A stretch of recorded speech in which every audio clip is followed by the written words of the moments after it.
এখানে দুধ জাল করতেছি হলো আম দুধ দিয়ে খাওয়ার জন্য। আম দুধ ভাত কার পছন্দ।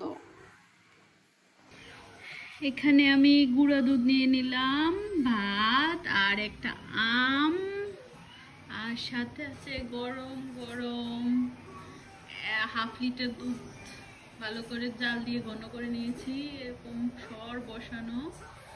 এখন খাওয়ার পালা। তারপর হলো আমি আমটাকে এভাবে মাখায় নিব ভালোভাবে।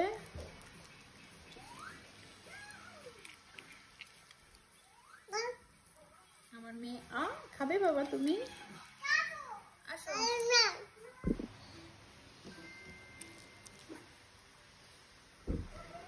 এখন এগুলোকে ভালোভাবে মেখে নিব।